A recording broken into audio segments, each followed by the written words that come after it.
Good morning. Today is 7th of Feb 2017 and we are going to discuss the articles of The Hindu. सबसे पहले नजर डालते हैं कौन कौन से आर्टिकल्स आज हम डिस्कस करने जा रहे हैं। पहला जो आर्टिकल है शशिकला के तमिलनाडु की चीफ मिनिस्टर बनने से रिलेटेड है, तो हमारे लिए महत्वपूर्ण नहीं है। नीचे का जो आर्टिकल है, जिस प्रकार से यूएस ने ईरान पर सैंक्शंस लगाए हैं, क्या इसके रिपरकशंस हैं, पहले भी हमने ये डिस्कस किया है, तो आज काइंड ऑफ कंसाइज आर्टिकल है, डिस्कस करने लायक ये आर्टिकल है। बीच का जो आर्टिकल है वैसे तो देखिए ट्रंप से रिलेटेड है, लेकिन ये पूरा आर्टिकल इंडिया और यूएस के रिलेशंस को एक अच्छे ढंग से बयां करता है।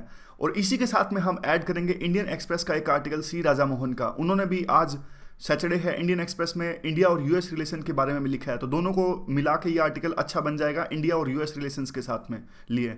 और जो ये आर्टिकल है डब्ल्यूटीओ से रिलेटेड आर्टिकल है, वर्ल्ड ट्रेड ऑर्गेनाइजेशन का काफ़ी अच्छा आर्टिकल है। कंसाइज में वर्ल्ड ट्रेड ऑर्गेनाइजेशन किस प्रकार के इशू से अभी ग्रस्त है वो डिस्कस किया गया है, तो महत्वपूर्ण है ये भी। नीचे का जो आर्टिकल टेक्नोलॉजी से रिलेटेड आर्टिकल है, इसे भी हम डिस्कस करेंगे। इसके अलावा एक इकोनॉमिक्स टाइम्स का आर्टिकल हम डिस्कस करेंगे नागा इशू से रिलेटेड। तो लेट्स स्टार्ट। सबसे पहले तो देखिए ये बैकग्राउंड देख लेते हैं हम, जिस प्रकार से यूएस ने ईरान पर अभी सैंक्शंस लगाए हैं। पहले जब ईरान 2001 की ये बात है, 2001 की बात है, ईरान का जो ईरान न्यूक्लियर वेपन्स बना रहा था, पूरी दुनिया के सामने ये बात सच आई थी, एक इंटेलिजेंस एक खुलासा हुआ था उस टाइम पर। और अमेरिका और वेस्टर्न कंट्रीज कभी नहीं चाहते कि ईरान अपने न्यूक्लियर वेपन्स बनाए। क्यों? क्योंकि साफ साफ ना सिर्फ अमेरिका की, यूरोपियन कंट्रीज़ की, बल्कि इजराइल की सिक्योरिटी के लिए भी अगर ईरान न्यूक्लियर वेपन्स बनाता है तो उनके लिए खतरा पैदा हो जाएगा। तो उस टाइम पर जॉर्ज बुश थे, 2003 के आसपास, 2001 की ये बात है, जॉर्ज बुश थे, वो अमेरिका के प्रेसिडेंट थे। बैकग्राउंड डिस्कस कर रहे हैं अभी हम। तो उन्होंने ईरान के खिलाफ में बहुत ही सख्त अप्रोच अपनाई। जो जॉर्ज बुश थे हॉस्टाइल थे ईरान के खिलाफ में, और उन्होंने काफ़ी सारे सैंक्शंस लगाए इस पर और कहा कि आप रोग नेशन का दर्जा दिया। बुश ने कहा कि ईरान को आप एक रोग नेशंस हैं, और भी 2-3 देश डाले थे बुश ने रोग नेशंस की श्रेणी में। तो एक तरह से बुश ने धमकी दी थी कि जिस प्रकार यूएस ने इराक के अंदर में जाके हमला किया, और जो वहाँ पे उस टाइम पे जो उनके शासक थे, क्या नाम था उनका, मैं सद्दाम हुसैन थे, उनके शासक थे, उनको मार गिराया और सत्ता परिवर्तन इराक में किया। तो बुश ने इस तरह की धमकी ईरान को भी दी कि हम आपके देश पर भी अटैक कर देंगे। लेकिन इससे चीज़ें हल नहीं हुई। फिर ओबामा सत्ता में आए 2008 में। ओबामा ने एक तरह से अलग लाइन ली। ओबामा ने कहा कि ठीक है, बातचीत से मसला सुलझाते हैं, हम आपके देश पर अटैक नहीं करेंगे। तो एक तरह से P5+1 या फिर आप कह लीजिए E3+3 ये एफर्ट्स लगाए थे, और इसके बाद में एक न्यूक्लियर डील साइन हो गई थी ईरान से, जो वेस्टर्न कंट्रीज़ की। इसमें क्या हुआ था, ईरान ने कहा था कि ठीक है, हम छोड़ देते हैं अपना ख्वाब है न्यूक्लियर वेपन्स बनाने का, हम नहीं बना रहे, एक बार इसको होल्ड पे रख देते हैं, हमें बदले में क्या मिलेगा। तो वेस्टर्न कंट्रीज़ इंक्लूडिंग यूएस ने कहा ठीक है, हम आपके ऊपर जो सैंक्शंस है वो हटा देते हैं। अमेरिका ने सैंक्शंस हटा दिए ईरान से, और ईरान ने कहा कि ठीक है, हम न्यूक्लियर वेपन्स नहीं बनाएंगे। तो एक तरह से ये डील साइन हो गई थी। तो अब क्या हुआ, अब देखिए जो ट्रंप चुन के आए हैं, तो इन्होंने फिर से एक तरह से हार्डलाइन अप्रोच लेनी स्टार्ट कर दी है ईरान के खिलाफ में। और ये पहले जो डिप्लोमेटिक सोल्यूशन था काफ़ी एफर्ट्स के बाद में निकाला गया था। अब फिर से ट्रंप ने क्या किया, वहाँ के ईरान से जो सिटीजन्स यूएस के अंदर में आते हैं उन पर बैन लगा दिया। यानी 7 मुस्लिम कंट्रीज़ में से एक मुस्लिम कंट्री ये ईरान भी है, जहाँ के सिटीजन्स यूएस में नहीं जा सकते। नए सैंक्शंस लगा दिए ईरान के ऊपर में 2 मुद्दों पर। एक तो वो हौती रिबल्स हैं, उनको सपोर्ट कर रहे हैं येमन में, जहाँ सऊदी अरेबिया जो इनका साथी है यूएस का, वो वार लड़ रहा है। दूसरा, एक बैलिस्टिक मिसाइल का परीक्षण इन्होंने किया, जो कि यूएस कहता है यूएन सैंक्शंस के खिलाफ में है और आप ऐसा नहीं कर सकते। तो अब देखिए बात ये उठती है कि हालांकि जो ट्रंप है वो न्यूक्लियर डील को तो रिपील नहीं कर सकते, लेकिन फिर भी एक तरह से दोबारा से टेंशन्स क्रिएट हो गई हैं और दोबारा से खतरा पैदा हो गया कि वेस्ट एशिया में इंस्टेबिलिटी आएगी। अब चलते हैं आर्टिकल की तरफ में। कंटेक्स्ट आपको पता है कि नए सैंक्शंस अभी ट्रंप ने लगाए हैं ईरान पे, तो इससे तो टाइज हैं दोनों देशों के बीच में और ज़्यादा ख़राब होंगे। काफ़ी एफर्ट्स के बाद में इंक्रीमेंटल इंप्रूवमेंट आई थी, मतलब पिछले 2 सालों में एक तरह से रिलेशंस अच्छे हुए थे, इंक्रीमेंटल इंप्रूवमेंट आई थी। देखिए इस आर्टिकल का डायरेक्ट क्वेश्चन नहीं आएगा, लेकिन इंडिया के लिए काफ़ी महत्वपूर्ण है। बताऊं क्यों? यहाँ से देख लीजिए। चलो अब देखिए, इंडिया छबार पोर्ट बना रहा है वहाँ पे, चाइना बना रहा है पाकिस्तान में ग्वादार पोर्ट, और हम उसको काउंटर करने के लिए वहाँ पे बना रहे हैं ईरान के अंदर छबार पोर्ट। लेकिन अगर यूएस सैंक्शंस लगा देता है ईरान के ऊपर में, तब हमारे लिए भी दिक्कत पैदा हो जाती है। क्यों? क्योंकि फिर यूएस हमें भी बोलेगा कि आप ईरान के साथ मत डील कीजिए, और जबकि ईरान के साथ हम अपनी दोस्ती बढ़ाते हैं तो हमारा फ़ायदा है, ना सिर्फ पोर्ट में फ़ायदा है, हम उनसे तेल खरीदते हैं, तेल भी काफ़ी सस्ता मिलता है, हम उनसे खरीदते हैं। अगर उनसे हम तेल नहीं खरीद पाते तो हमें मजबूरी में कहीं और से तेल खरीदना पड़ता है। वैसे तो देखिए डाइवर्सिफाइड इंपोर्ट करते हैं हम, लेकिन मार्केट अच्छी हो तो हमें भी सस्ते दामों में तेल मिलेगा ना। दूसरा ये है। तीसरा, अफगानिस्तान में भी कई बार पाकिस्तान को काउंटर करने के लिए हम ईरान का यूज करते हैं। लेकिन अगर अमेरिका सैंक्शंस लगा देता है ईरान पे तो हम ईरान के साथ में ज़्यादा हमारे हाथ बंध जाते हैं, क्योंकि हमें यूं लगता है कि हमारी दोस्ती जो है अमेरिका के साथ ज़्यादा महत्वपूर्ण है, तो हमें अमेरिका की बात माननी पड़ती है, उनके प्रेशर के आगे हमें झुकना पड़ता है। इस प्रकार से कुछ लोग कहते हैं।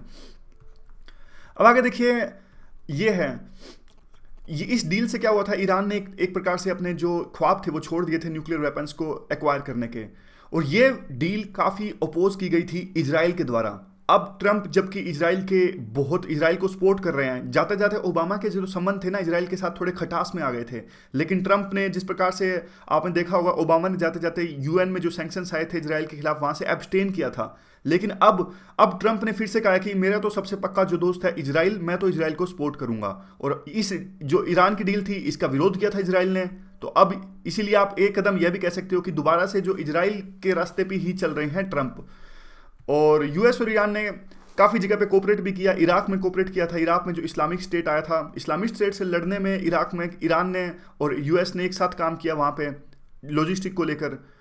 लेकिन इस चीज़ से, ट्रंप के इस स्टेप से तो एक तरह से हॉस्टिलिटीज़ फिर से बढ़ गई हैं। अब देखिए उनके इस कदम से साफ साफ पता लगता है कि जो डिटेंटेड था, यानी जो 2-3 की जो शांति थी, 2 साल की जो शांति थी, वो अब जा चुकी है। फिर से अब यूएस ऐसी पॉलिसीज अपनाएगा कि ईरान को दबा के रखने वाली पॉलिसी अपनाएगा अमेरिका। और एक देखिए यहाँ पे ना, वेस्ट एशिया में 3 पावर्स हैं। एक है सऊदी अरेबिया, एक है इजराइल और तीसरी है ईरान।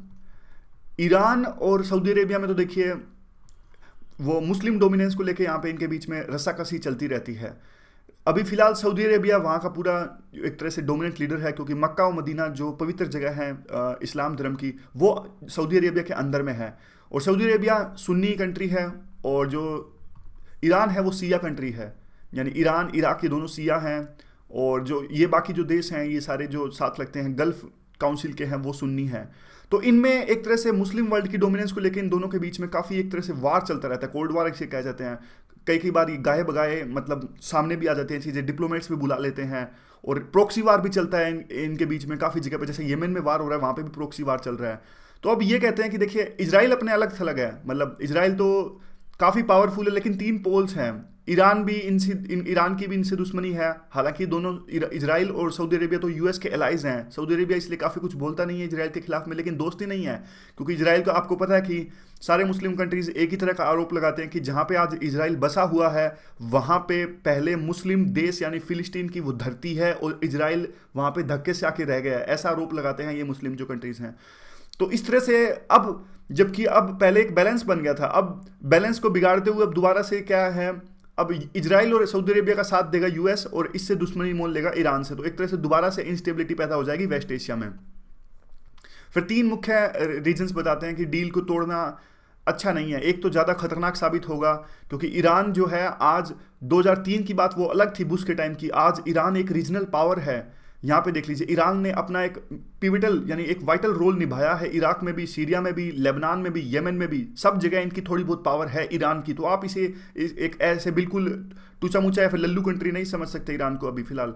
और उसके बाद में सेकंड जो कारण है वो ये है कि प्राइमरी रीजन, यानी अगर ये डील टूटती है तो पूरा डिस्टेबलाइजेशन आ जाएगा पूरे वेस्ट एशिया में, जो कहीं ना कहीं पूरे वर्ल्ड के लिए अच्छा नहीं है, क्योंकि वहाँ पे लड़ाई ज़्यादा होती है तो पूरे वर्ल्ड में एक तरह से आप कह सकते हो उसके जो चिंगारियाँ हैं वो देखने को मिलती हैं। तीसरा जो रीजन है, इस्लामिक स्टेट को काउंटर करने में ईरान मददगार साबित हो रहा था इराक में भी।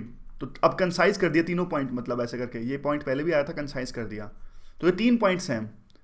तो ये अच्छा आर्टिकल था, इंडिया के लिए महत्वपूर्ण है ये।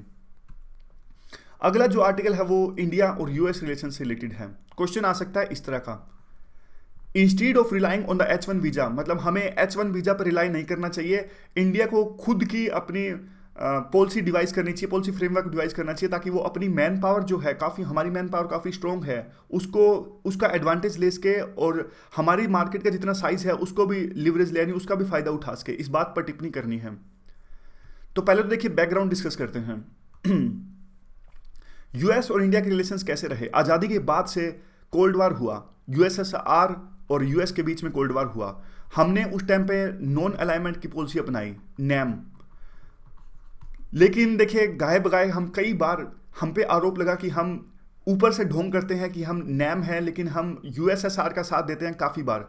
जिस प्रकार से एक घटना थी 1956 में, हंगरी एक इंसिडेंस हुआ था, वहाँ पे हंगरी में अटैक किया था यूएसएसआर ने।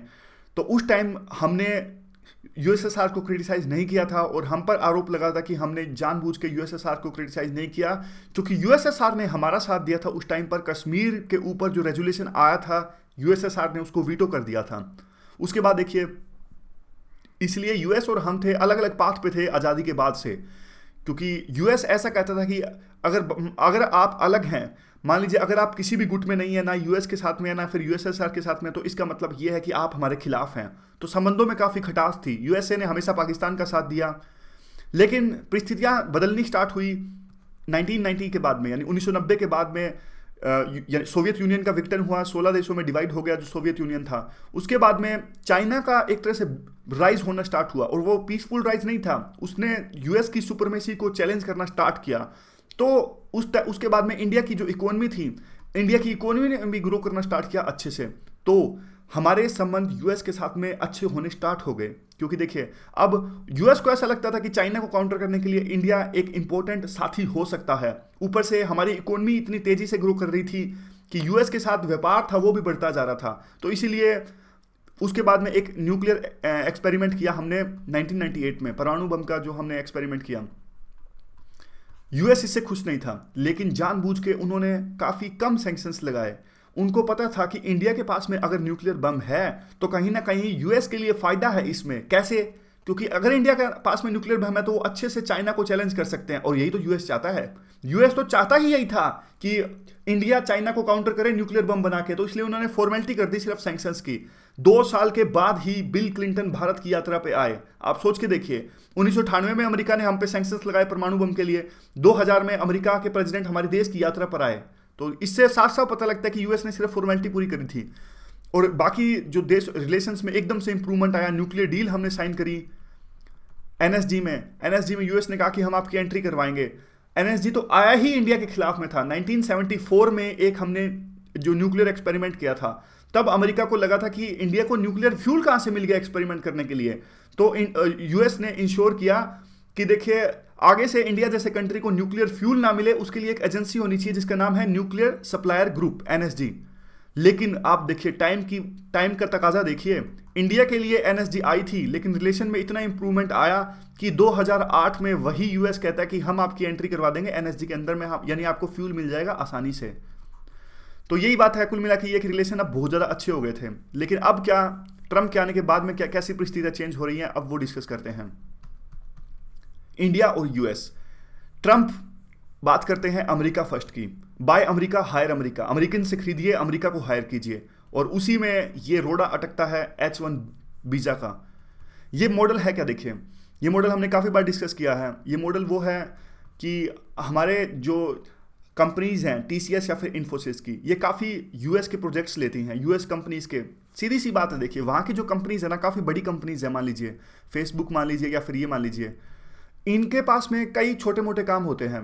मतलब इसको वर्ड्स पे मत लीजिएगा, ऐसा नहीं है कि हमारी कंपनीज की बेइज्जती है, हमारी कंपनीज बहुत बड़ी हैं, TCS इन्फोसिस मुकाबले की कंपनीज हैं, लेकिन बात समझाने के लिए है। देखिए इनके पास में, इनकी जो बड़ी कंपनीज होती है ना, इनको कई छोटा काम होता है। जैसे छोटा काम का मतलब देख लीजिए रेगुलर काम, जो जिसमें ज़्यादा स्किल्ड, मतलब एक तरह से जिसमें लो लेवल स्किल्ड काम हो। तो ऐसे कामों को ना अगर ये कंपनीज अमेरिका में करवाएं तो इनको महंगा पड़ता है। तो ये क्या करती हैं, ये ऐसे काम जो होते हैं ना, जो बिजनेस आउटसोर्सिंग होती है, वो आउटसोर्स कर देते हैं इंडिया जैसे देशों में, इंडिया हो गया, फिलीपींस हो गया। ये कहते हैं कि यार ये काम तो हम बाहर से करवा लेते हैं। तो ये क्या करते हैं, हमारी जैसी कंपनीज को ये काम सौंप देते हैं अपना। तो अब क्या होगा, ये काम सौंपेंगे तो हमारी कंपनीज को वहां पे जाके कुछ 1-2 बंदे को तो जाना पड़ेगा ना पूरा इस्टेब्लिश करने के लिए। तो इसलिए हमें हमारी कंपनीज को, TCS इन्फोसिस को H1B वीज़ा की आवश्यकता पड़ती है। अब उसी पर ये कह रहे हैं कि अब ट्रंप कहते हैं कि देखिए जो ये बड़ी कंपनीज हैं, अपने जो प्रोजेक्ट्स हैं अमेरिका में, बाहर के देशों में ना सौंपे, और ये अमेरिका के अंदर ही करवाएं, ताकि अमेरिका के बंदों को जॉब्स मिले।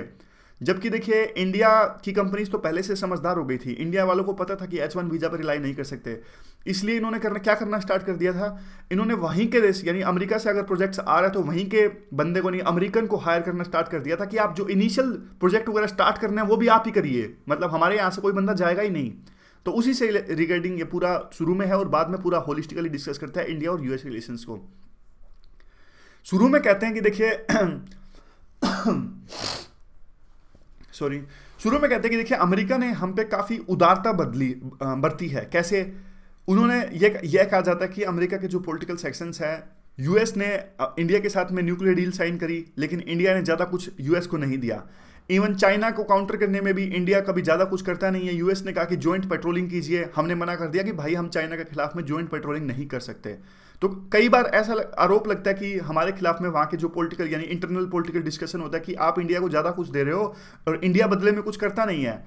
तो इसी बात पर ये कहते हैं कि इंडिया से ज़्यादा एक्सट्रैक्ट करना चाहिए, कि ज़्यादा डिमांड करना चाहिए कि आप भी ज़्यादा कुछ एक्शन लीजिए, जो उदारता हम आपके खिलाफ में बरत रहे हैं। एस्ले टेलीज वहाँ के एक राइटर हैं अमेरिका के, जिसने काफ़ी सहयोग किया इंडिया और यूएस के रिलेशंस को इंप्रूव करवाने में। ये लिखते हैं कि देखिए इंडिया ने बहुत कुछ किया है, ना करते हुए भी इंडिया ने बहुत कुछ किया है। मतलब हालांकि इंडिया ने काफ़ी कुछ ऐसे स्टेप्स नहीं लिए हैं चाइना के खिलाफ में, या फिर जो कुछ आप चाहते हो वो कुछ इंडिया ने नहीं किया है, फिर भी इंडिया बहुत कुछ कर पाने में सक्षम हो पाया है और यूएस के लिए काफ़ी मददगार साबित हुआ है। ये कह रहे हैं वहीं के यूएस के एक राइटर। और यानी इंडिया जस्टिफाई करता है जो उदारता, जिस प्रकार से अभी यूएस ने लिमोआ साइन किया इंडिया के साथ में, या फिर टेक्नोलॉजी दे देता है हमें यूएस अभी, तो इसका मतलब इनके जो यूएस के इंटरनल जो एक्सपर्ट्स हैं वो कहते हैं कि यूएस ज़्यादा ही कुछ दे रहा है इंडिया को। तो वही बात है ये। आगे क्या आता है, अब देखिए ट्रंप की जो पर्सनैलिटी है दो पैमानों में नापते हैं। ट्रंप पे मत जाइएगा, लेकिन ये दो पैमाने हैं ना, ये काफ़ी महत्वपूर्ण है। इसको ट्रंप का रिलेशन ना लेकर यूएस मान लीजिए आप। यूएस की फिलहाल की पॉलिसी दो मैटर पर डिपेंड कर सकती है, एक ट्रांजैक्शनल, एक आइडियोलॉजिकल। तो क्या है ये ट्रांजैक्शनल और आइडियोलॉजिकल? देखिए पहले मैं बताता हूं आज से पहले क्या होता था, अमेरिका की सोच कैसी रहती है।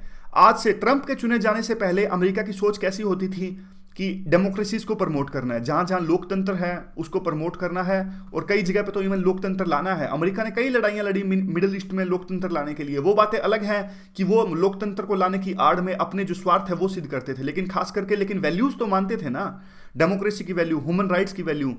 ह्यूमन राइट्स की वैल्यू पर यूएस ने श्रीलंका को क्रिटिसाइज किया, रशिया को क्रिटिसाइज किया, जो फिलीपाइंस है उसको भी क्रिटिसाइज किया, जहां पे एक ड्रग वार चल रहा है। लेकिन आज ट्रंप की सोच देखिए, ट्रंप कहते हैं कि ये वैल्यूज कुछ नहीं होती भाई, लेन देन होना चाहिए, सीधी बात है ये, गिव एंड टेक, एक हाथ दो एक हाथ लो, हमें क्या मिलेगा। ट्रंप हर एक चीज को सिर्फ इसी चीज से देखते हैं कि हमें क्या फायदा क्या नुकसान है। ट्रंप वैल्यूज को नहीं मानते, इवन ऊपर से दिखावे की जो चीजें करता है यूएस, जिस प्रकार से कि वैल्यूज की आड़ में कुछ और करता है, ट्रंप कहता है वो भी नहीं होना चाहिए, सीधा सीधा खेलो, हमें किसी वैल्यूज की जरूरत नहीं है। तो वही देखिए, एक तो ये ऐसी अमेरिका की पॉलिसी तब फ्रेम करेंगे, ये है ट्रांजैक्शनल, सीधी बात, लेन देन होना चाहिए। Second ideological. आइडियोलॉजिकल कैसे है? आइडियोलॉजिकल देखिए ऐसे है कि अब ट्रंप जिस प्रकार से बात कर रहे हैं ना, ट्रंप इस्लाम के खिलाफ में खेलने की बात करते हैं। ये कहते हैं कि इस्लामिक टेरर से काफ़ी नुकसान हुआ है क्रिश्चियन सिविलाइजेशन को और जुडाइज्म सिविलाइजेशन को। जुडाइज्म सिविलाइजेशन जूस वाली है ये, तो जूस को और क्रिश्चियन सिविलाइजेशन को काफ़ी खतरा है इस्लामिक टेरर से। अब बात आती है कि इन दोनों बातों पे इंडिया कैसे खरा उतरता है, कैसे हम अपने रिलेशंस को आगे ले जा सकते हैं, लेन देन पे भी, यानी एक हाथ दे एक हाथ ले, क्या फायदा क्या नुकसान है, दूसरा आइडियोलॉजिकल लेवल पे। तो यहां पे देखिए, अब अगली स्लाइड में आएगा कैसे। ये कहते हैं कि देखिए जो लेन देन की बात है उसमें तो देखिए दोनों के दोनों, ट्रंप और जो मोदी हैं, वो एक ही मुद्दे पर चुने गए थे। यहाँ पे देखिए दोनों एक ही मुद्दे पर चुने गए थे कि जैसे ट्रंप ने कहा कि मैं अमेरिका में जॉब्स लाऊंगा और अमेरिका की जो इकोनॉमिक जो डेवलपमेंट है वो आगे लेके जाऊंगा, और मोदी भी ये इसी मुद्दे पर चुने गए थे। मोदी ने भी कहा था कि मेक इन इंडिया है और जॉब्स ज़्यादा पैदा करूंगा। तो दोनों के जो इस इशू पर थोड़ा टकराव आएगा कि क्योंकि दोनों के दोनों एक तरह से जॉब्स को ज़्यादा पैदा करने की बात करते हैं, तो कहीं ना कहीं तो लेन देन की जो बात है थोड़े फ्रिक्शन आएंगे। और दूसरी अगर ये आइडियोलॉजिकल की बात करेंगे इस्लामिक टेरर से लड़ने की, तो इसमें दोनों ट्रंप और जो मोदी है दोनों का रवैया कुछ ना कुछ इनके सिग्नल्स इस तरह से मिलते हैं कि कोऑपरेशन कर सकते हैं। लेकिन एक जो दिक्कत सामने आती है वो ये आती है कि जो मोदी का एडमिनिस्ट्रेशन है, हमारे देश का जो एडमिनिस्ट्रेशन है, फिलहाल की जो गवर्नमेंट है, वो क्रिश्चियन मिशनरीज पे, क्रिश्चियन चैरिटीज जैसे एनजीओज, एक एनजीओ हमने डिस्कस किया था, आपको याद होगा, कंपैशन इंटरनेशनल। कंपैशन इंटरनेशनल पर यह आरोप लगा था कि ये हमारे देश में कन्वर्जन का काम करते हैं। तो हमारी सरकार ने इन ऐसी ऑर्गेनाइजेशंस पे जो कन्वर्जन का काम करती है काफ़ी सख्त रुख अपनाया हुआ है। तो इस पे देख लीजिए, जो ये दो बातें होगी, आइडियोलॉजिकल लेवल पे हम एक साथ जा सकते हैं जिस प्रकार से इस्लामिक टेरर को अगर काउंटर करने की बात है, या फिर अगर लेकिन क्रिश्चियन का जो इशू है, जिस प्रकार से हमारी गवर्नमेंट क्रिश्चियन के इशू को टैकल करती है और इनको आने से रोकती है, हमारे देश में इनके जो काम करने पर रोक लगाती है, वो एक तरह से फ्रिक्शन पैदा हो सकता है इन दोनों के बीच में। आगे चलते हैं। तो वैसे देखिए अब क्या कर रहे हैं हमारे जो अजीत डोवाल हैं या फिर फॉरेन सेक्रेटरी मिले हैं वहाँ के देश से। अभी ट्रंप के जो एजेंडा पे इंडिया मुख्यतः सबसे ऊपर नहीं शामिल है। अभी उनके जो दिमाग में काफ़ी कुछ और चीज़ें चल रही हैं, जिस प्रकार से जो रशिया होगा या फिर दूसरी जो चीज़ें हैं डोमेस्टिक भी काफ़ी उनके दिमाग में चीज़ें चल रही हैं। तो ये इंडिया को ही कुछ ऐसा करना पड़ेगा जिससे या तो वो उनकी अटेंशन में आ जाएं, मतलब कुछ ऐसा हो कि हम अपने रिलेशंस ऐसा कुछ करें कि उनके साथ में रिलेशंस अच्छे हों, स्ट्रेंथन हो, या फिर हमें मतलब दो ऑप्शन है। पहला ऑप्शन ये, या फिर हम लो प्रोफाइल रहें, अपने रिलेशंस को ऑटो पायलट मोड में छोड़ दें कि जैसे तैसे जैसा भी होगा अच्छा ही होगा, मतलब भगवान भरोसे। और लेकिन और भी दूसरे एरियाज हैं जिस प्रकार के cyber security, intelligence sharing, space और डीज control, maritime surveillance, agriculture, education, climate change, इन सब चीज़ों पे भी हम हमारे कोऑपरेट की संभावना काफ़ी ज़्यादा है।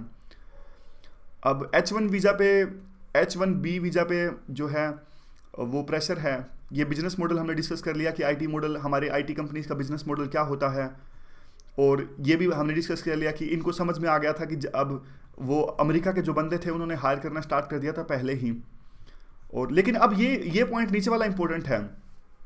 अब देखिए अमेरिका के लोगों को भी समझ में आ गया। वो कहते हैं कि देखिए अगर इंडिया जैसे कंट्रीज से अगर आप बंदे आने से रोकते हो, यानी उनको H1 वीज़ा नहीं देते हो, तो वो क्या करेंगे, अमेरिका के बंदों को हायर कर लेंगे। लेकिन जो मुख्यतः मेन प्रोजेक्ट है वो तो इंडिया में ही चल रहा है ना। तो अब ये यूएस में इस तरह की आवाज़ें भी उठने को आई हैं कि आप प्रोजेक्ट बाहर जाने से रोको, सिर्फ बंदे यहाँ पे नहीं आएंगे तो काम नहीं चलेगा। सिर्फ इससे तो एक बंदे को जॉब मिलेगी। जो मेन प्रोजेक्ट चल रहे हैं वो तो इंडिया के अंदर में चल रहे हैं, गुड़गांव में चल रहे हैं, बेंगलोर में चल रहे हैं, जहां सर्विसेज प्रोवाइड कर रहे हैं हमारे प्रोजेक्ट्स, हमारी कंपनीज, अमेरिका की बड़ी कंपनीज को। आप ये प्रोजेक्ट्स रोकिए इस प्रकार की, फिर हमारे लिए खतरा पैदा हो जाएगा, क्योंकि प्रोजेक्ट्स हमारी कंपनीज को नहीं मिलेंगे तो कहीं ना कहीं एक तरह से हमारी तो पूरा आपको पता ही है हमारी ग्रोथ सर्विस सेक्टर पर डिपेंड करती है। लेकिन फिर भी हमको भी पता है कहीं ना कहीं बाद में ऐसा इशू आएगा, इसलिए हमारी कंपनीज भी ऐसा मॉडल खोज रही हैं कि हम डिपेंड ही ना रहें पूरा का पूरा यूएस के ऊपर में। और आगे देखिए इंडिया और यूएस डिफेंस में तो सिंपल से पॉइंट्स हैं। ओबामा ने ये स्टार्ट किया था 22 जो गार्डियन है ड्रोन्स हैं ये, और ये प्रोसेस को पूरा करेंगे ट्रंप, ऐसी संभावना जताई जा रही है। और एवेंजर आर्म ड्रोन्स हैं, इसकी भी रिक्वेस्ट करी है हमने उनसे, हमें दीजिए, तो इसमें भी आगे बात बढ़ सकती है, वो हमें दे सकते हैं एवेंजर आर्म ड्रोन्स। और अभी इंडिया जो है मेजर डिफेंस पार्टनर है यूएस का। पहले हर चीज़ को वो ना की दृष्टि से देखते थे, अब जबकि हम उनके डिफेंस पार्टनर हैं, अब वो प्रिजम्पशन ऑफ अप्रूवल की दृष्टि से देखते हैं हमारे हर एक रिक्वेस्ट को। तो ये भी हमें मिल जाएगा। लेकिन अब ट्रंप हमसे काफ़ी कुछ डिमांड कर सकते हैं। ट्रंप कह सकते हैं कि भाई ऐसे काम नहीं चलेगा, आपको भी कुछ करना पड़ेगा चाइना के साथ में। जिस प्रकार से ये एग्रीमेंट है, ये देखिए कोमकासा, ये communication compatibility and security agreement है। इसमें यूएस ने जो चाइनीज़ गतिविधियां हैं इंडियन ओशन के आसपास या फिर साउथ चाइना सी में, जॉइंट इंटेलिजेंस की बात करी, जॉइंट सर्विलेंस की बात यूएस ने की थी, और हमने एक बार तो इनकार कर दिया था। हमने कहा था कि देखिए आप तो चले जाओगे। देखिए बात यह है कि हम यूएस पे भी पूरा भरोसा नहीं कर सकते, क्योंकि यूएस तो कल को कोई और स्टैंड ले लेगा, ट्रंप के बाद में कोई और चुन के आ जाएगा, वो कुछ और पॉलिसी अपना लेगा। हमें तो चाइना के साथ में रहना है ना, चाइना के साथ हमारा बॉर्डर मिलता है, बॉर्डर डिस्प्यूट है। एक लेवल के बाद में हम चाइना को नाराज नहीं कर सकते। ऐसा नहीं हो सकता कि हम यूएस के गुट में जाके बैठ जाएं और चाइना के साथ दुश्मनी मोल ले लें। चाइना तो बिल्कुल हमारे साथ में है, हमारा इतना ज़्यादा ट्रेड है उसके साथ में, हमारा बॉर्डर डिस्प्यूट है, कैसे चाइना को हम नाराज कर सकते हैं एक लेवल के बाद में। और आगे बाद में देखिए ऐसे है कि काफ़ी कुछ डिमांड करेगा, लेकिन बाद में लिखते हैं कि अगर डिमांड आएगी तो पहले जापान, कोरिया, ऑस्ट्रेलिया, इनको ज़्यादा जाएगी, इनसे ट्रंप ज़्यादा मांगेगा कि आप ज़्यादा सपोर्ट कीजिए, इंडिया का नंबर बाद में आएगा। और बात यही है, लास्ट में एक ऐसा भी आता है कि वो ट्रूप्स भी मांग सकते हैं, मतलब ऐसा कह सकते हैं इंडिया को कि आप अफगानिस्तान में अपनी ट्रूप्स भेजिए। तो ट्रूप्स तो देखिए हमारे लिए भेजना मुमकिन हो नहीं पाएगा, क्योंकि अफगानिस्तान तो एक, मैं बताऊँ सिंपली एक आसान वर्ड में, लेमन टर्म में, भूत का घर है अफगानिस्तान में जो भी गया ना वो वापस नहीं आता, मतलब बहुत नुकसान करवा के आता है। रशिया गया 1979 में अफगानिस्तान में, रशिया का बहुत नुकसान हुआ। यूएसएसआर का जो डिसइंटीग्रेशन हुआ था ना, वो उसका एक कारण ये भी था, अफगानिस्तान था। यूएसए जब अपनी पावर पे पीक पे था, यानी पूरा वर्ल्ड पावर था, एक यूनी पावर था, तब अफगानिस्तान में इतनी इसने अपनी फोर्सेस भेजी। तो देख लिए फिर भी अब कितना नुकसान करवा के आया यूएस, और वार अभी भी खत्म नहीं हुआ अफगानिस्तान के अंदर में। अफगानिस्तान में एक बार जिसकी सेना जाती है ना, वो बहुत नुकसान करवा के आती है, तो हमें नहीं भेजना चाहिए।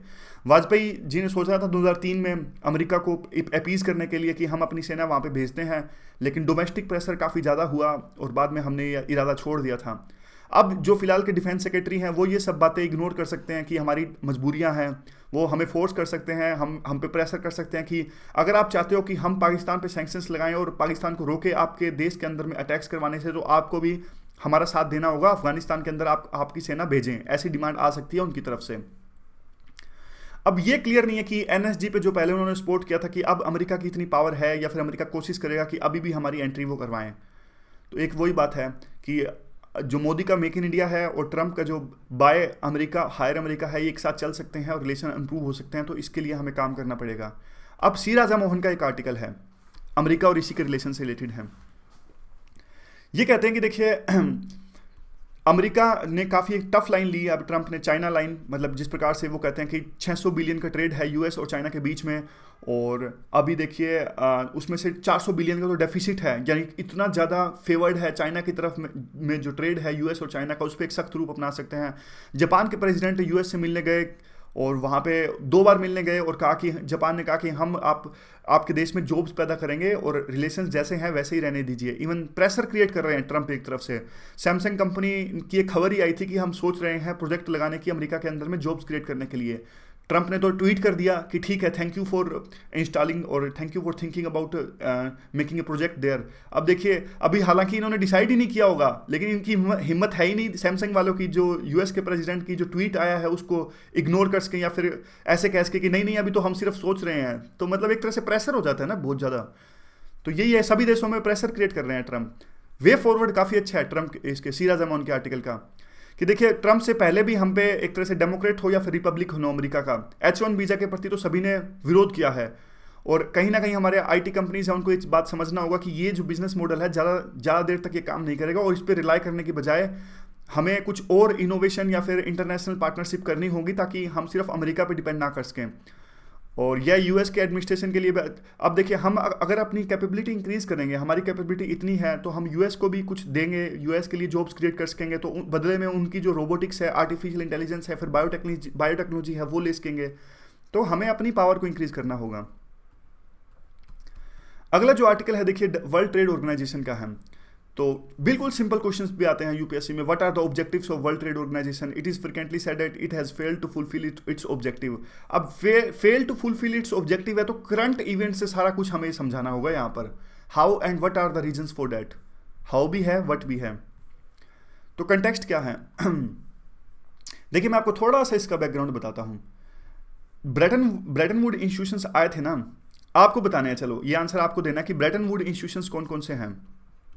और 2 क्वेश्चन पूछता हूं मैं आपसे, एक बताइए ब्रेटन वुड इंस्टीट्यूशंस कौन कौन से हैं, दूसरा क्या WTO यूएन का पार्ट है? ठीक है, 2 क्वेश्चन आपको बताने हैं, आंसर वहीं मिलेंगे वेबसाइट पे। तो देखिए WTO आया था सेकेंड वर्ल्ड वार के बाद में। सेकेंड वर्ल्ड वार के बाद में काफ़ी तबाही हुई थी और उसके लिए बाद में सबने सोचा था कि देखिए ट्रेड अच्छा होना चाहिए सभी देशों के बीच में, ट्रेड होएगा अच्छा तो रिलाई करेंगे एक दूसरे पे, तो वार नहीं करेंगे। तो उसके बाद में गैट आया था, WTO तो नहीं आया था, एक गैट आया था, जनरल टैरिफ करके कुछ था ये। इसमें सर्विसेज नहीं शामिल थी, गुड्स का व्यापार अच्छा होना चाहिए सभी देशों के बीच में, उसके लिए ये था। फिर 1995 में आया WTO, उसमें गुड्स एंड सर्विसेज में डेवलप्ड एंड डेवलपिंग कंट्रीज के बीच में और सभी देशों के बीच में स्मूथ ट्रेड के लिए, यानी कोई दिक्कतें पैदा ना करे एक देश दूसरे देश के ट्रेड के प्रति, उसके लिए आया था WTO वर्ल्ड ट्रेड ऑर्गेनाइजेशन। तो एक तरह से टैरिफ की जो राजनीति थी पहले, एक क्या था, जैसे जो डेवलप्ड कंट्रीज का जो सामान था वो इंडिया के अंदर में नहीं आ सकता था क्योंकि हमने काफ़ी टैरिफ्स लगाए थे उनके इंपोर्ट पर कि नहीं खरीद सकते, वैसे ही सभी देशों के आपस में व्यापार में दिक्कतें आती थी, तो उसके लिए आया था WTO। अब कंटेक्स्ट यह है कि देखिए एक थोड़ा सा और बताता हूँ, चलो आप बैकग्राउंड में। उसके लिए क्या हुआ था, एक नेगोशिएशंस चल रही हैं, 2001 में स्टार्ट हुई दोहा राउंड्स। दोहा राउंड इसी के लिए था कि डेवलप्ड कंट्रीज और डेवलपिंग कंट्रीज आपस में किस प्रकार से डील करें, कितने टैरिफ्स हों और कैसे जो प्रोसीजर्स या फिर पॉलिसीज होनी चाहिए, इस बात पर सहमति के लिए स्टार्ट हुआ था 2001 में दोहा राउंड्स। अब दोहा राउंड्स जो है वो आगे आगे चलते हैं, हर साल इनके नेगोशिएशंस होते हैं, जैसे पिछली बार नैरोबी में हुआ था, इस साल भी कुछ हुआ। राउंड्स दोहा ही चल रहे हैं, लेकिन हर एक साल, कहने का मतलब है हर एक साल डब्ल्यूटीओ के मेंबर्स मिलते हैं दोहा राउंड्स में, जो कि थे डेवलप्ड और डेवलपिंग कंट्रीज यानी सभी कंट्रीज के बीच में स्मूथ ट्रेड लाने के लिए वो नेगोशिएशंस बार बार चलती हैं। अब कंटेक्स्ट ये है कि जो अब डब्ल्यूटीओ के चीफ हैं ये रॉबर्टो, ये हमारे देश की विजिट पे आ रहे हैं। टीपीपी को खत्म कर दिया ट्रंप ने, क्योंकि टीपीपी के जो रूल थे काफ़ी सख्त थे। और अब देखिए सख्त कैसे थे, जिस प्रकार से आईपीआर की उनकी पॉलिसीज थी काफ़ी सख्त थी। वो कहते हैं आईपीआर में कोई भी देश इसका वायलेशन नहीं कर सकता। और इंडिया पर काफ़ी बार आरोप लगता है कि इंडिया आईपीआर का वायलेशन करता है, चाहे वो कंपल्सरी लाइसेंसिंग हो या फिर एवरग्रीनिंग पेटेंटिंग हो। एवरग्रीनिंग पेटेंटिंग क्या होता है कि ये होता है कि देखिए अमेरिका की काफ़ी कंपनीज पेटेंट लेके बार बार उसको पेटेंट करवाने की सोचती है हमारे देश के अंदर में। 20 साल इवन खत्म होने के बाद में भी थोड़ा बहुत प्रोडक्ट में चेंज किया और कहा कि इंडिया को कि देखिए हमने नया प्रोडक्ट बनाया है, थोड़ा सा चेंज किया लेकिन कहते हैं नया प्रोडक्ट बनाया ताकि पेटेंट लगा रहे उनका और वो महंगी दवाइयाँ बेचते रहें, इससे हमारे इंडिया को नुकसान पहुँचता है। तो इस पर ये सख्त पॉलिसीज थी टीपीपी में। टीपीपी खत्म हो गया अभी। और नैरोबी, पिछले साल नैरोबी में हुआ था, उसमें किसी तरह का डिसीजन नहीं आ पाया था। तो डब्ल्यूटीओ की जो रेलेवेंस है उस पर भी एक तरह से अब काफ़ी क्वेश्चन उठते हैं कि डब्ल्यूटीओ कोई काम का भी नहीं है, कोई डिसीजन इस पर नहीं आता। डोमिनेंस है डेवलप्ड कंट्रीज़ की इस पर बहुत ज़्यादा, डेवलपिंग कंट्रीज़ की बात नहीं मानी जाती और उनके जो इश्यूज़ हैं उनको प्रेफरेंस नहीं दी जाती। तो डेवलपिंग कंट्रीज़ के नहीं दी जाती, तो लीस्ट डेवलप्ड कंट्रीज़ जैसे कि आप सहारा कंट्रीज़, ये जो है लीस्ट डेवलप्ड सारा सोमालिया जैसे देश, इनकी तो कौन ही सुनेगा ना। तो इनके इश्यूज़ को भी बैक बर्नर पर छोड़ दिया जाता है। फूड स्टॉक होल्डिंग की बात मान लीजिए। देखिए जो अमीर देश हैं, जो हमारे जैसे डेवलपिंग कंट्रीज़ को ये कहते हैं कि आप अपने फार्मर्स को फूड सब्सिडी क्यों देते हो। हमारा जैसे नेशनल फूड सिक्योरिटी एक्ट था 2013 का, या फिर हम अपने फार्मर्स को सब्सिडी देते हैं काफ़ी तरह की। ये कहते हैं अमेरिका जैसे देश, डेवलप्ड कंट्रीज़ कहते हैं कि आप इस सब्सिडीज़ को देना बंद कीजिए। यानी आप फार्मर्स को जो सब्सिडी देते हो वो 1988 के लेवल के इतना कर लीजिए आप, 10%, मतलब इतना आप दे सकते हो। जबकि देखिए आज तो हमारा देश कितनी तरक्की कर सकता है, क्या इतना मुमकिन है? नहीं, बिल्कुल भी नहीं है। तो हमने इस बात का विरोध किया कि देखिए हम तो अपने फार्मर्स को सब्सिडी देंगे और ये तो हमारी फूड सिक्योरिटी के लिए काफ़ी महत्वपूर्ण है। पीडीएस जो सिस्टम है, इससे तो हमारे लोग भूखे मर जाएंगे। तो अमेरिका ने और उन कंट्रीज़ ने कहा कि ठीक है, एक पीस क्लास ले आते हैं, मतलब हम आपको कुछ नहीं कहेंगे थोड़े टाइम के लिए अगर आप ऐसा कहोगे तो। हमने कहा कि देखिए भाई ये पीस क्लास हमें नहीं चाहिए, परमानेंट सोल्यूशन निकालो इसका। कल को आप दोबारा से कह दोगे कि विरोध करना स्टार्ट कर दोगे इस बात पे, तो हमें तो परमानेंट सोल्यूशन चाहिए। हमने उनको ये कहा। बदले में उन्होंने क्या चाहा? बदले में उन्होंने चाहा ट्रेड फैसिलिटेशन। ट्रेड फैसिलिटेशन का मतलब ये होता है कि उन्होंने कहा कि देखिए हमारे यानी डेवलप्ड और डेवलपिंग कंट्रीज़ के बीच में जो व्यापार होता है या फिर आपस में भी जो व्यापार होता है उसमें काफ़ी मुश्किलात का सामना करना पड़ता है, क्योंकि डेवलपिंग कंट्रीज़ का जो इंफ्रास्ट्रक्चर होता है, यानी हमारे पोर्ट्स मान लीजिए या फिर लीस्ट डेवलप्ड कंट्रीज़ के जो पोर्ट मान लीजिए, यहाँ पे सिंगल विंडो सोल्यूशन नहीं होता और इन पोर्ट्स का इंफ्रास्ट्रक्चर काफ़ी एक तरह से कंजेस्टेड होता है। तो ट्रेड फैसिलिटेशन एग्रीमेंट में हमें हमारा इंफ्रास्ट्रक्चर सही करना था, पोर्ट अच्छे करने से, दुरुस्त करने से, सिंगल विंडो सोल्यूशन यानी सिर्फ एक बार में ही सब कुछ क्लियरेंस मिल जाए, इंटरनेट से सारा काम हो, ई गवर्नेंस हो, इस तरह की बातें थी ट्रेड फैसिलिटेशन एग्रीमेंट में। अब क्या इंपॉर्टेंट है, 4 साल बाद फिर से एक कोशिश हो रही है यहाँ पे ब्यूनस आयर्स में। 2017 में अब डब्ल्यूटीओ का इस साल होने वाला है, जो इनका अगला राउंड है, वहाँ पे फिर से वो 2 इशू लेकर आए हैं अमीर देश। वो है एक कि इलेक्ट्रॉनिक कॉमर्स और दूसरा है इन्वेस्टमेंट। पहले से देखिए आईसीसी और B20, जो आईसीसी आपको पता है इंटरनेशनल जो चैम्बर कॉमर्स, और बिजनेस 20 G20 के बिजनेस ग्रुप्स हैं, ये कहते हैं कि देखिए अब डब्ल्यूटीओ के अंदर में इलेक्ट्रॉनिक कॉमर्स और इन्वेस्टमेंट भी आना चाहिए। क्यों?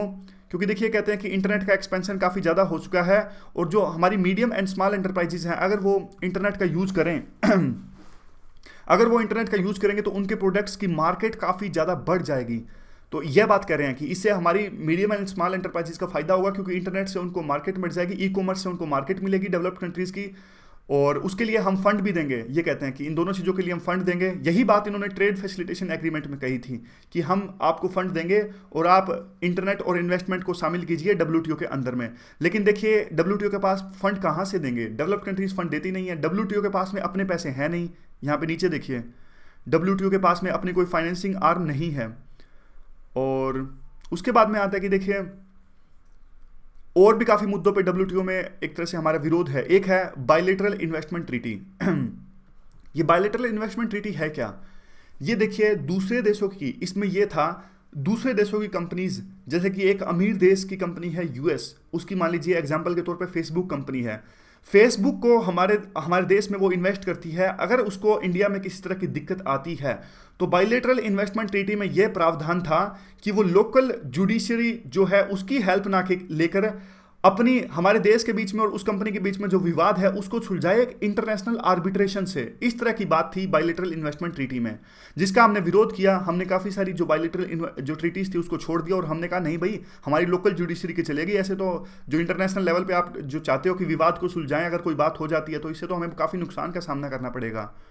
तो यही बात यह है कि जो ई कॉमर्स और इन्वेस्टमेंट है, ये उससे जो डेवलप्ड और डेवलपिंग कंट्रीज के बीच की जो खाई है वो और ज़्यादा बढ़ेगी।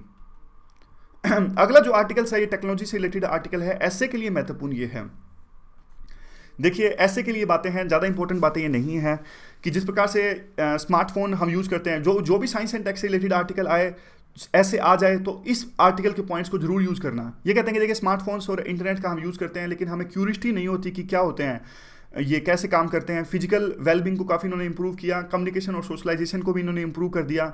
और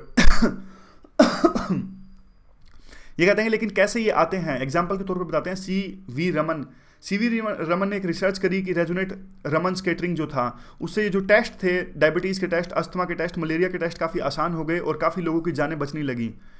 और एक फ्लेक्सनर का एग्जाम्पल देते हैं, साइंटिस्ट थे। ये कहते हैं कि देखिए साइंटिस्ट जो है वो रिसर्च इसलिए नहीं करते कि उनको सोशल बीइंग, वो तो होता ही है इनके दिमाग में सोशल बीइंग, लेकिन जो मेन इन अंदर में ना क्यूरियोसिटी होती है, जानने का जो आप कह सकते हैं कीड़ा कह सकते हैं, जानने की इनके बहुत ललक होती है।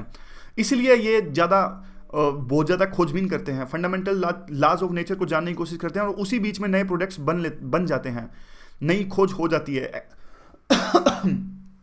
एक्सरे का एग्जाम्पल देते हैं, एक्सरे का ये एग्जाम्पल देते हैं कि पहले कैसे देखिए वर्ल्ड वार के बाद में ना, वर्ल्ड वार सेकेंड हुआ था, गोली लग जाती थी, गोली लग जाती तो पता नहीं लगता था कि शरीर के अंदर में गोली कहाँ है। तो एक्सरे का निर्माण हुआ और एक्सरे का जो खोज थी वो बाय चांस ही हो गई थी, कुछ और कर रहे थे, रोइंटजन एक्सरे की खोज हो गई। तो उसके बाद में गोली को ढूंढना शरीर के अंदर काफ़ी आसान हो गया। लेजर की बात कर लीजिए, उसके साथ भी ऐसा ही है। आइंस्टीन ने लेजर की खोज करी थी, उसके बाद में काफ़ी डेवलपमेंट देखने को मिली इसमें, कैसे जो इलेक्ट्रॉन्स हैं जो हो सकते हैं स्टिमुलेटेड स्टेट में जा सकते हैं, फिर स्पॉन्टेनियस इमिशन इनका हो सकता है। बाद में जो एक इंडियन साइंटिस्ट थे बारामती के, जिनका नाम था नारायण भाई पटेल, इन्होंने कार्बन डाइऑक्साइड लेज़र की भी खोज की और इससे काफ़ी फ़ायदा हुआ, जैसे कि कॉस्मेटिक सर्जरी, आई सर्जरी या फिर ट्यूमर रिमूवल, वेल्डिंग, ड्रिलिंग, इन सब चीज़ों में फ़ायदा हुआ इस चीज़ का। वे फॉरवर्ड में क्या आता है, वे फॉरवर्ड में क्या, देखिए हमें फंडामेंटल रिसर्च की तरफ में ध्यान देना चाहिए क्योंकि ये फाउंडेशन पिलर है सभी तरह की एप्लीकेशंस की और सभी तरह की टेक्नोलॉजीज़ के निर्माण से रिलेटेड है। इसलिए फंडामेंटल जो रिसर्च है काफ़ी इंपॉर्टेंट है। हमारे पास इनफ इंटेलेक्चुअल बेस है, इसलिए गवर्नमेंट को ज़्यादा इन्वॉल्वमेंट बढ़ाने की आवश्यकता है, फंड्स डिवोट करने की आवश्यकता है और प्राइवेट कंपनीज़ को भी काफ़ी कुछ आगे आना होगा इस फंडामेंटल रिसर्च की तरफ में। नोबेल लॉरिएट डेविड ग्रोस ने कहा था कि देखिए इंडिया जो है अगर नहीं कंट्रीब्यूट करेगा फंडामेंटल रिसर्च की तरफ तो इंडिया सिर्फ एक यूजर इकोनॉमी की तरफ रह जाएगा। जैसे कुछ लोग नहीं होते सिर्फ कुछ अपने नोट्स नहीं बनाने, दूसरों के नोट्स मांगते रहते हैं, तो उसी हिसाब से हमारी जो इकोनॉमी है वो भी ऐसे हो जाएगी कि बस दूसरों की जो खोज की गई है उसी यूज करना है, खुद से कुछ खोज ना करना।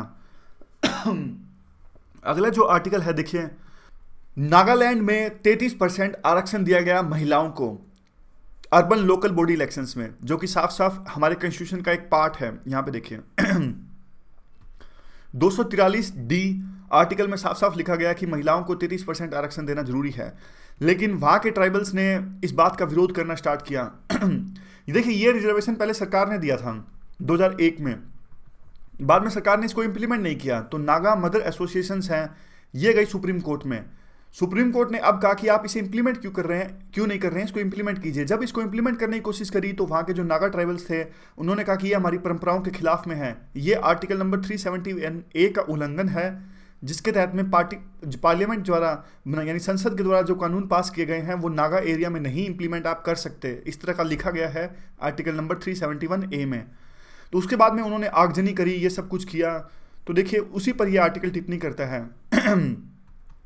ये कहता है कि देखिए जो आपके कस्टमरी जो लाज है ना 21वीं शताब्दी के में इनको कोडिफाई किया गया था। आज सिचुएशन मतलब आपके जो है ना जो कोडिफाई लाज हैं कॉलोनियल टाइम में इन्हें कोडिफाई किया गया था और वो 21वीं शताब्दी में ठीक नहीं बैठते, तो इनको चेंज करने की आवश्यकता है।